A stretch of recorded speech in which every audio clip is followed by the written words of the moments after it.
saya akan memaparkan bukti potong bulanan pada slip gaji. Wajib pajak atas nama A bekerja di perusahaan Z dengan status K1, yaitu menikah dengan tanggungan anak 1. Karena ini periode gaji tahun 2024, maka pemotongan pajak menggunakan sistem TER. Berikut slip gaji atas nama A. Terlihat pemotongan PPh 21 0,75%. Kenapa? Mari kita simak. Untuk menghitung pajak 1 bulan, kita bisa melihat gaji bruto wajib pajak tersebut, termasuk dalam kategori TER A atau TER B atau TER C.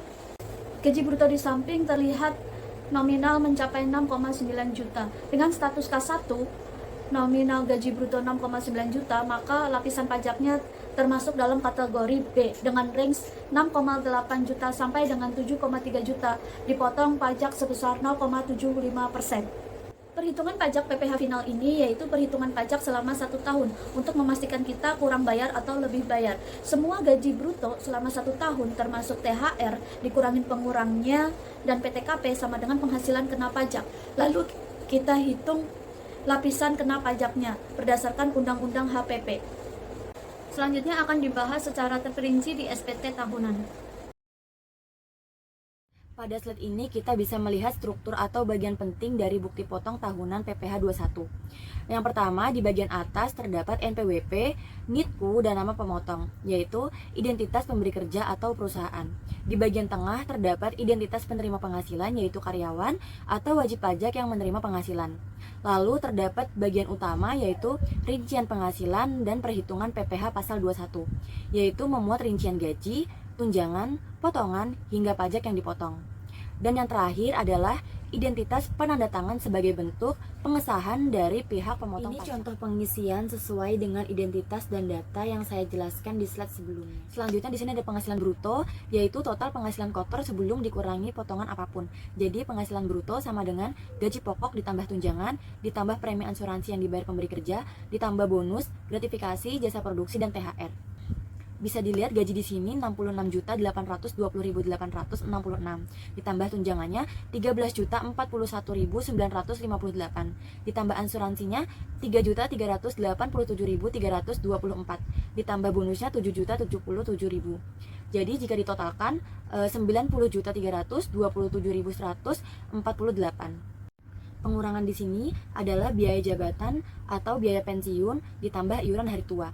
Biaya jabatan di sini ada 4.516.357 ditambah iuran hari tuanya 2.191.238.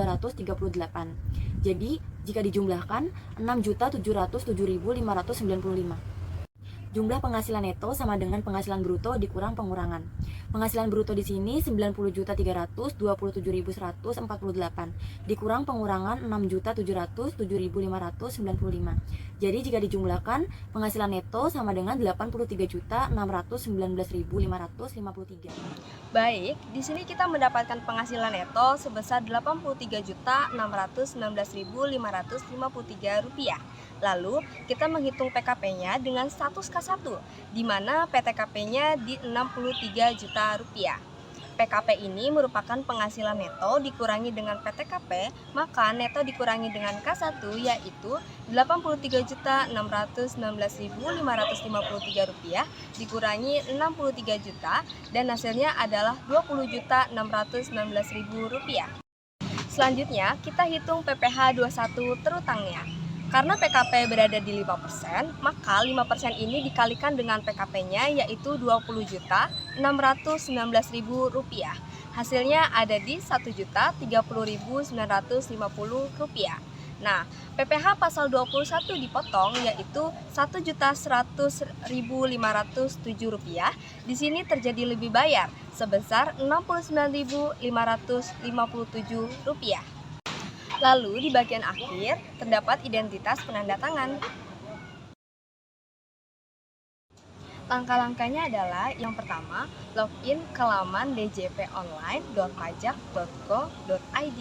Yang kedua, tuliskan NPWP atau bisa masukkan NIK. Yang ketiga, tuliskan kata sandi akun pajak.go.id. Dan yang keempat adalah setelah terisi semua, login dengan klik selanjutnya.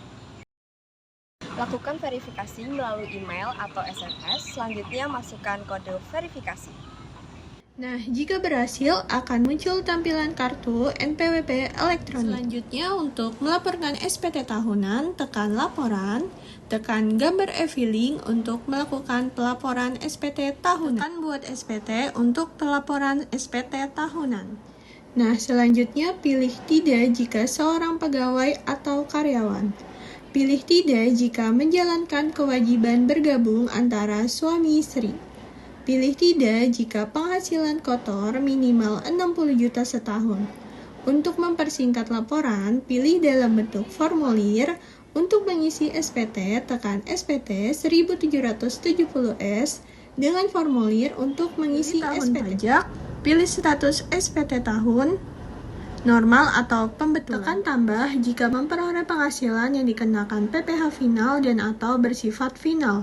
Pilih sumber atau jenis penghasilan yang dikenakan PPh final dan atau bersifat final.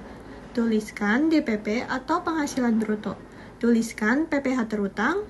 Jika sudah benar, tekan simpan. Perkenalkan, saya Rio. Saya ingin melanjutkan penjelasan mengenai pengisian SPT tahunan yang sudah dijelaskan tadi oleh Hito. Untuk menu berikutnya, di sini kita lanjut daftar terutang untuk melanjutkan pengisian SPT. Jika SPT sebelumnya sudah mengisi kolom harta, tekan harta pada SPT tahun lalu, dan jika belum, kita dapat menambahkannya dengan menekan tombol plus. Pilih kode harta yang dimiliki, tuliskan nama harta, pilih tahun perolehan harta, tuliskan harga perolehan harta, tuliskan keterangan harta, dan jika semuanya sudah benar, tekan tombol simpan. Tekan lanjut daftar utang untuk melanjutkan pengisian SPT tahunan. Tekan lanjut ke daftar tahunan untuk melanjutkan pengisian SPT tahunan. Jika SPT tahun sebelumnya sudah mengisi kolom daftar tanggungan, tekan tanggungan pada SPT tahunan, dan jika belum, tekan tombol plus. Tekan selanjutnya untuk melanjutkan pengisian SPT tahunan. Di bagian ini, tuliskan penghasilan neto dalam negeri lainnya, tidak termasuk penghasilan dikarenakan PPh final atau bersifat final. Kemudian tekan lanjut. Di bagian B, tuliskan penghasilan yang tidak termasuk objek pajak. Jika semuanya sudah, tekan lanjut untuk ke bukti potong untuk melanjutkan pengisian SPT tahunan. Dan di bagian ini, tuliskan daftar pemotongan atau pemungutan PPh oleh pihak lain dan PPh yang ditanggung pemerintah. Untuk menuliskan bukti potong yang diperoleh, tekan tambah.